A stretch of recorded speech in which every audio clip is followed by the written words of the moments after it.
Queridos hermanos, durante las reflexiones que vamos llevando en estos días de la misión, para profundizar más nuestra vida cristiana, pensamos sobre distintos temas que tienen importancia para ella. Temas que a lo mejor ya los hemos oído, ya los conocemos, pero a lo mejor nos detenemos poco para pensar en ellos y tienen importancia para, como decíamos el primer día, tomar más en serio nuestra vida cristiana. Ayer, hablando de esta vida, decíamos que el sentido de la vida está en saber que yo vengo de Dios por la creación y tengo que volver a Dios. Dios es el Padre que me ha creado por amor y Dios es el Padre que con amor me espera con los brazos abiertos al final del camino. Y solamente así adquiere sentido la vida del hombre, cuando es un camino que viene de Dios para volver a Dios.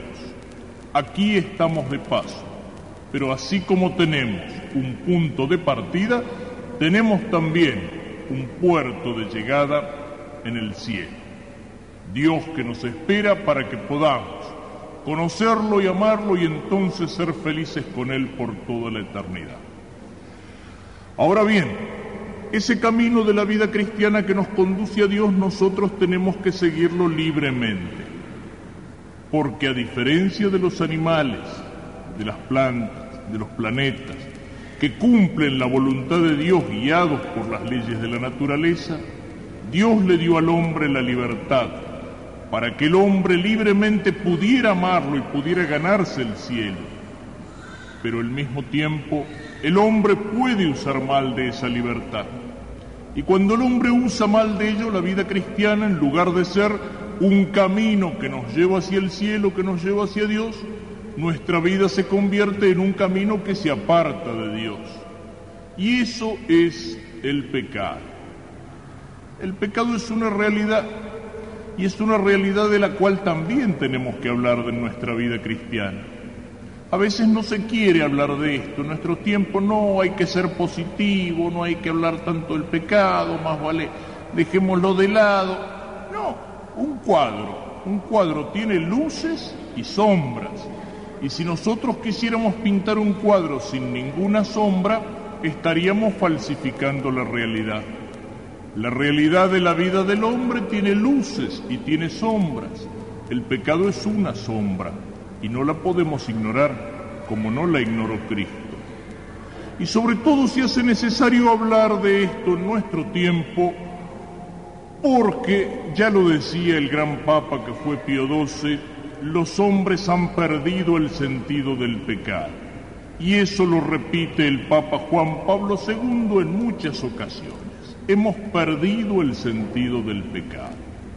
¿Qué significa eso? ¿Qué quiere decir?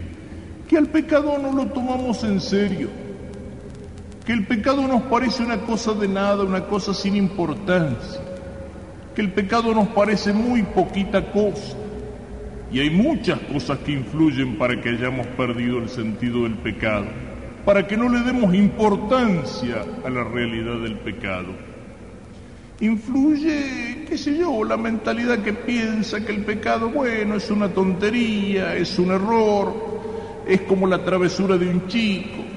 Algunos se lo imaginan a Dios así, como un abuelito bueno, muy bueno, pero un poco tonto, reblandecido, que está divirtiéndose con los pecados de los hombres, como el abuelo que mira sonriente las travesuras de los nietos. Algunos quieren explicar el pecado por determinismos psicológicos. En nuestra época parece que todo lo pudiera explicar la psicología. Y cuando los hombres que han perdido la fe abandonan el confesionario para dirigirse camino del sillón o del diván del psicoanalista. Y entonces algunos piensan que el pecado es una cuestión que se explica por psicología, porque uno tiene esta inclinación, porque uno es así, bueno, tuvo que hacerlo, tenía que hacerlo, esto es más fuerte que yo, estamos dominados por mecanismos de los cuales no somos dueños, pecamos necesariamente, y entonces no le dan importancia, o incluso llegan a decir que el pecado no existe, que es una neurosis, que es una represión, que es un producto de la presión de la enseñanza moral y de la sociedad que inquieta la conciencia de las personas. Se pierde también el sentido del pecado porque algunos miran el pecado por una categoría sociológica. Todo el mundo lo hace. Entonces, si todo el mundo lo hace, eso está bien. ¿Cuántos son los que piensan así? Esa es la moral del número, es la moral del rebaño. La moral del rebaño que si va adelante el carnero que dirige el rebaño, van corriendo todos detrás, y si ese se tira por un precipicio, se tiran todos detrás. Pero ¿cuántos son los que piensan así? Los que son esclavos de la moda, los que son esclavos de la mayoría, los que son esclavos de la opinión pública que forman los medios de difusión, y entonces le parece que el único pecado es ser distinto de los demás, miedo de ser distinto, vergüenza de ser distinto, vergüenza de decir que no cuando el rebaño está diciendo que sí. Y entonces nos justificamos, ¿por qué? Porque todo el mundo lo hace, todo el mundo lo hace. Y si todo el mundo miente, ¿por qué no voy a mentir yo? Y si todo el mundo se aprovecha, ¿por qué no me voy a aprovechar yo? Y si todo el mundo roba o es deshonesto o coimea o estafa, ¿por qué no me voy a aprovechar yo? Y si hay tantos matrimonios que son infieles, ¿por qué yo no voy a ser infiel en el mío? Es la excusa esa de que todo el mundo lo hace. Es la mentalidad de la patota juvenil, como lo hicimos entre todos, y bueno, parece que cada uno tuviera un pedacito de culpa y entonces el pecado no es tan grande. Mentalidad de rebaño, mentalidad de carneros, mentalidad de masa, incapaz de pensar uno por sí mismo. Pero sin embargo, qué peso que tiene eso, qué influencia que tiene ese todo el mundo lo hace para justificarnos, para hacer lo que hace todo el mundo, para no ser distinto, cuando la conciencia del cristiano debería ser todo lo contrario, capaz de decir, aunque todos lo hagan, si eso está mal, yo no. No es la moda, no es la mayoría, no es el número lo que dicta lo que está bien y lo que está mal. La moda, la mayoría y el número una vez votaron contra Cristo y lo condenaron a morir crucificado mientras absolvían a Barrabás, que era un asesino y un ladrón. Sino la pérdida del sentido del pecado, incluso a veces entre buenos cristianos, viene por esa especie de abuso de la misericordia de Dios que consiste en decir, y bueno, lo hago total, después me confieso. Y entonces la confesión no es un verdadero arrepentimiento, sino simplemente una excusa para poder pecar y después tranquilizarse la conciencia. Y también influye en esto la mentalidad de un mundo corrompido donde domina el pecado y las cosas a veces no aparecen como son, donde estamos acostumbrándonos cada vez más a la inmundicia que ensucia las cosas más santas, como es el amor, como es el noviazgo, como es el matrimonio, como es el cuerpo del hombre y sobre todo el de la mujer, usado como un anzuelo, como una carnada para vender productos, donde nos están pudriendo la inteligencia y el corazón, donde todo se justifica, donde el tipo que roba, y bueno, es un vivo, y hasta se lo mira con envidia porque él pudo hacerlo y no lo pude hacer yo, donde el tipo que tiene mayor capacidad de mentir, y bueno, ese es un tipo que va a hacer carrera en el periodismo, ese es un tipo que va a hacer carrera en la política, donde al pecado no se lo llama pecado, donde las peores degeneraciones aparecen como una cosa normal, la homosexualidad, y bueno, él eligió el sexo que a él más le gustaba, en vez de ser un rutinario que se conforma con el sexo que le dio Dios en el momento de su nacimiento. ¿Cuál cosa es lo que no nos justifica, no es cierto? Nos tratan de justificar todo. Y cuando uno dice, no, pero eso es un desorden, eso es un pecado, no podemos vivir con esos tabús, esos son cosas de otra época, la moral cambia, hoy tenemos que ser más abiertos, más distintos, los mandamientos de Dios ya no tienen más vigencia, hemos perdido el sentido del pecado porque nos hemos acostumbrado al pecado, nos hemos acostumbrado a la inmoralidad, nos hemos acostumbrado a la deshonestidad, nos hemos acostumbrado a muchas cosas y a muchas porquerías. Perdemos el sentido del pecado. ¿Cuántas veces uno lo piensa? Y uno lo piensa a veces con temor. Nos alegramos hoy cuando la gente participa en las misas, en las grandes fiestas. Cuánta gente que viene a comulgar. Y a veces uno se puede preguntar, por lo menos en muchos lugares y en muchas iglesias, uno se puede poner un signo de interrogación. Han aumentado las colas de aquellos que se acercan a recibir el cuerpo de Jesús en la comunión, pero han disminuido las colas en los confesionarios. Todos aquellos que se acercan a recibir al Señor, ¿tienen el alma preparada para recibir al Señor? ¿O hemos perdido el sentido del pecado? ¿Por qué el Papa insiste en esto? ¿Por qué el Papa Juan Pablo II durante la Semana Santa, el Viernes Santo, baja de sus habitaciones y entra en la iglesia de San Pedro y se sienta en un confesionario? ¿Por qué lo hace? ¿Para salir en los diarios, para llamar la atención? No necesita eso. Lo hace para decirnos a los sacerdotes que tenemos que restaurar ese sacramento de la reconciliación con Dios. Pero para eso es necesario restaurar el sentido del pecado. El pecado no es una tontería. No es algo que se justifica porque todos lo hacen o porque está de moda. No es algo que se justifica porque la moral ha cambiado y porque nos engañamos cambiando el nombre de las cosas. No es algo que basta decir, lo hago, total, después me confieso. El pecado es una cosa muy seria. ¿Y qué es el pecado? Pensemos un poquitito para darnos cuenta de lo que es la realidad tremenda que entra en la vida del hombre y que hace que la vida del hombre, en lugar de ser un camino hacia el cielo, hacia Dios, se transforme en un camino desviado hacia el infierno. En primer lugar, el pecado es un mal uso de las criaturas. Dios creó todas las cosas buenas. Dios no hizo cosas malas. Dios no creó ninguna cosa mala. Es el pecado el que hace malas las cosas. Es el pecado en que ensucia las cosas que Dios ha creado buenas. Cuando uno habla del tema del sexo, a veces hay gente que dice las partes malas del cuerpo. No hay partes malas en el cuerpo. En los órganos sexuales son creados por Dios exactamente lo mismo que la mano o el ojo o el cerebro.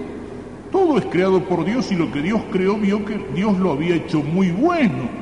Y cuando Dios creó al hombre, nos dice la Escritura, lo creó varón y mujer. ¿Para qué? Para que se amaran, para que fueran una sola cosa, para que fueran fecundos. El sexo es bueno, es creado por Dios. El amor entre el hombre y la mujer es una cosa buena, querida y bendecida por Dios. Pero nosotros podemos usar mal lo que Dios ha hecho bueno. Y podemos ensuciarlo. Y ese amor tan limpio lo podemos volver un chiquero, lo podemos volver un barrizal, lo podemos volver una porquería. Las cosas que Dios ha hecho son todas buenas. Yo me acuerdo siempre, hablando de este tema, una vez celebraba misa durante una misión en una zona en el centro de Entre Ríos, zona de monte, de obrajeros, hacheros, peones, domadores, y celebraba la misa en un boliche de campaña, un almacén de campo de adobe, con un patio que daba hacia la calle, y había mucha gente, hasta como dice Lugones, había gauchos esquivos que escuchaban de a caballo. Y me tocó el evangelio ese de las bodas de Caná, ese milagro de Jesús donde Jesús transforma el agua en vino por pedido de la Virgen para que los novios no hicieran un papelón en el día de su casamiento. ¡Qué milagro tan lindo! Y yo se lo explicaba a la gente y le decía, fíjense, Jesús transformó el agua en vino, no al revés, transformar el vino en agua, qué sé yo, hay muchos bolicheros y algunos bodegueros que lo saben hacer muy bien, pero eso no es ningún milagro. Y con esto Cristo, ¿qué nos muestra? Cristo quería decirnos que la alegría de esos novios era algo bueno, y la Escritura dice, el vino alegra el corazón del hombre. ¿El vino es una cosa mala? No, si no Cristo hubiera hecho al revés. Si Cristo hubiera sido testigo de Jehová o mormón o de cualquiera de esas sectas que dicen que tomar vino es pecado, Cristo hubiera transformado el vino en agua y les hubiera hecho festejar el casamiento con agua. Pero no, transformó el agua en vino. ¿Y eso qué quiere decir? Que el vino es bueno. Bueno, ya cuando llegaba a esta altura de la predicación había unos cuantos paisanos que tenían una cara de ganas de aplaudir bárbara, ¿no es cierto? Entonces Empecé la segunda parte que por ahí no les gustó tanto. Le digo, ¿ustedes se lo imaginan a nuestro Señor y a la Santísima Virgen participando de la alegría de los novios? Claro, no estarían amargándoles la fiesta, al contrario. Ahora, ¿ustedes se lo imaginarían a nuestro Señor o a la Santísima Virgen borrachos tirados abajo de la mesa? Le digo, ni pensarlo. Solamente pensarlo ya nos parece una falta de respeto, ¿no es cierto? Y bueno, ¿eso qué quiere decir?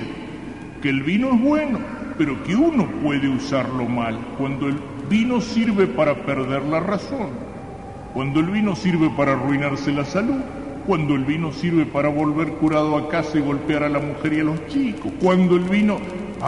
¿pero eso por qué? ¿Porque el vino es malo? No, porque las cosas que Dios ha hecho buenas, nosotros las usamos mal. Uno se pregunta lo mismo, cualquier cosa que tomemos, la plata, el dinero, ¿es algo bueno? Por supuesto, el dinero que se gana honradamente con el trabajo y que sirve para llevar adelante una familia y para educar a los hijos y para darles de comer es una cosa que Dios bendice. Y sin embargo, ¿cuántas porquerías no son capaces de hacer los hombres por unos pocos pesos? De mentir, de robar, de estafar, de no pagar los sueldos. A veces, ¿con qué frecuencia se da eso? Una familia que son todos muy unidos, todos se quieren mucho, pero por ahí, ¡pumba!, te apareció una herencia. Y por unos pocos pesos, o por unas hectáreas de campo, o por una cosa... son capaces de arrancarse los ojos entre hermanos y de pelearse para toda la vida y de hacer cualquier porquería ensuciándose las manos por unos pocos pesos. ¿Y eso qué quiere decir? ¿Que la plata es algo malo? No, la plata no es algo malo.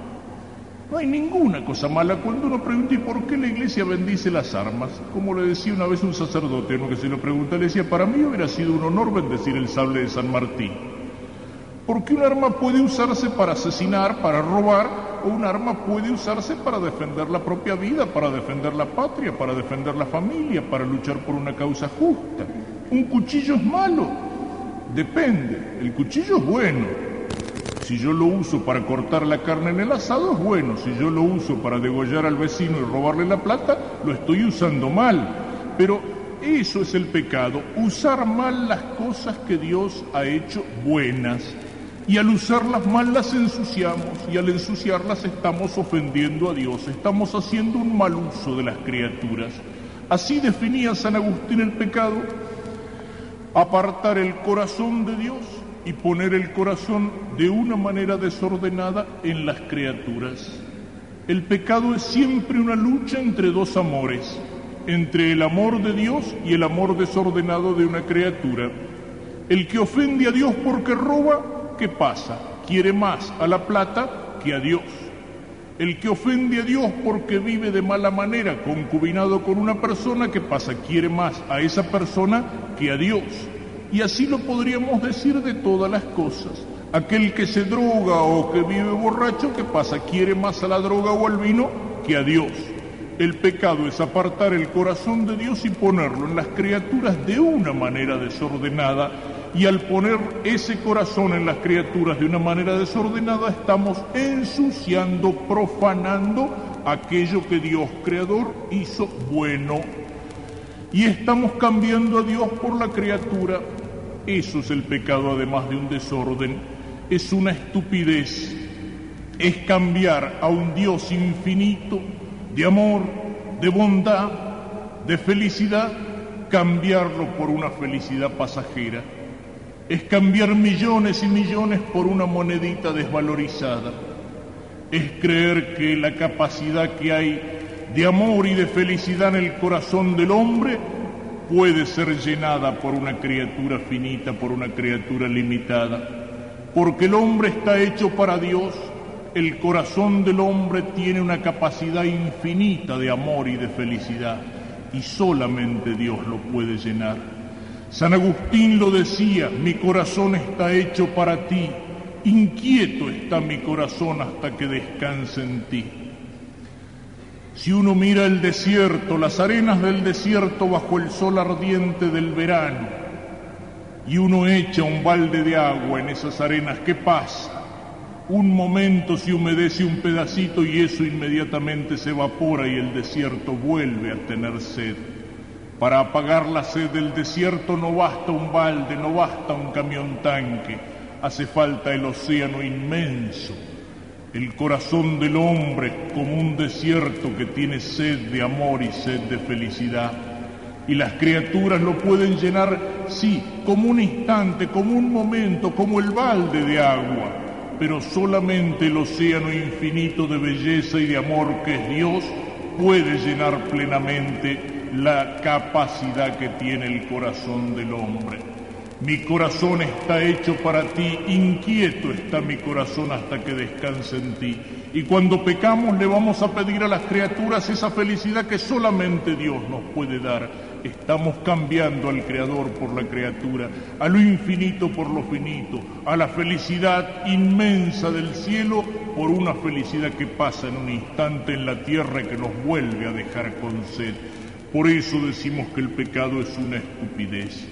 Y el pecado es autodestrucción, el pecado es una esclavitud. El que peca se siente libre, se libera de los mandamientos de Dios, de la autoridad de Dios. Dice, yo hago lo que se me da la gana, yo soy libre. ¿Qué pasa cuando los hombres se rebelan contra Dios? Cuando los hombres se rebelan contra Dios, los hombres sienten la rebelión dentro de sí mismos. Lo inferior se revela contra lo superior. Nuestra naturaleza animal, nuestros instintos y nuestras pasiones se rebelan contra nuestra inteligencia. Cuando nos olvidamos de que Dios tiene autoridad sobre nosotros, cuando negamos la autoridad de Dios, estamos negando toda autoridad en la tierra, porque toda autoridad viene de Dios. Y cuando nos rebelamos contra Dios ya no hay más autoridad, ni en la casa, ni en la familia, ni en la escuela, ni en el trabajo, ni en la política, no hay más autoridad porque hemos negado a la fuente de toda autoridad. Cuando el hombre se rebela contra Dios, como Dios es el Padre que tenemos en el cielo, cuando nos olvidamos de ese Padre y nos rebelamos, nosotros dejamos de ser hermanos aquí en la tierra. Y el hombre llega a ser lobo para el hombre, enemigo del vecino, capaz de matarse por unos intereses o por unos pocos pesos, de odiarse, de vengarse, de envidiarse. Cuando el hombre se rebela contra los mandamientos de Dios y quiere gozar aquí en la tierra y hacer un paraíso aquí en la tierra, ¿qué es lo que hace el hombre en una sociedad sin Dios? Consigue transformar la tierra en un infierno. Ese es el mundo que vivimos. Dicen que una vez iban los hombres a decirle a Dios, pero Señor, ¿por qué en la tierra hay tantas injusticias? ¿Por qué hay tantas guerras? ¿Por qué hay tantos males? ¿Por qué hay tantas enfermedades? ¿Y qué podría contestarle Dios a los hombres? Y si esas cosas los hacen tan infelices, ¿para qué las hacen? Eso es lo que consiguen los hombres cuando quieren librarse de los mandamientos de Dios. Quieren ser libres y terminan siendo esclavos. ¿Cuántas veces el sacerdote tiene la experiencia de eso, del hombre esclavo, del que quiso ser libre y después es esclavo, esclavo de la riqueza mal ganada, esclavo de la injusticia, esclavo de sus vicios, esclavo de sus pasiones? ¿Cuántas veces el sacerdote tiene que ver a una persona que llora y que quisiera liberarse, que quisiera ser distinto, pero no puede, se ha esclavizado, se ha encadenado en el vicio? De esos casos extremos como son el drogadicto, aquel que se está destruyendo y sabe que se está destruyendo, pero ya no tiene fuerzas para salir de ahí. El alcohólico, cuando ha llegado a ser ya un enfermo, ¿cuántas veces lo he escuchado en los labios de un alcohólico? Yo me despreciaba a mí mismo, yo tenía vergüenza, tenía asco de mí mismo y sin embargo no podía vivir si no tenía un poco de vino para tomar. Esclavo de la criatura porque quiere liberarse de la sujeción a los mandamientos del Creador. Esclavo del vicio, esclavo del pecado, encadenado, transformando la tierra en un infierno por querer hacerla un paraíso. Y sobre todo el pecado es una ofensa a Dios. Es una ofensa a Dios. Y si el pecado nos importa poco es porque amamos poco a Dios. Si uno ama mucho a una persona, uno tiene mucho miedo de cualquier cosa que pueda ofender a esa persona. Si yo amo mucho a mi madre, voy a tener cuidado hasta de la más mínima cosa que pueda disgustar a mi madre o dolerle. En cambio, si una persona me resulta totalmente indiferente, no me importa tanto ofenderla. Si Dios me resulta indiferente, si Dios no tiene, como decíamos ayer, una verdadera importancia central en mi vida, entonces el pecado me parece una tontería. Pero si el amor de Dios en mí es un amor grande, el pecado me doy cuenta que es una tragedia, que es algo profundo. Es el desprecio del amor de un padre. ¿Qué puede pensar un padre que va al encuentro de un hijo con los brazos abiertos, de un hijo por el cual él ha hecho todo y le ha dado todo, y cuando se acerca a ese hijo, el hijo lo insulta, lo escupe en la cara y le vuelve las espaldas? Eso es el pecado, la ofensa al amor de un padre. Pero sobre todo, más que decirlo con palabras, lo podemos decir con imágenes, con una sola imagen, y que ésta sea la que quede en nuestra mente hoy, y esa imagen es la del Señor crucificado. Esa es la consecuencia del pecado. Dios que se hizo hombre, y Dios que para librarnos del poder del demonio y de las consecuencias del pecado, quiso cargar sobre sus espaldas todos los pecados de los hombres.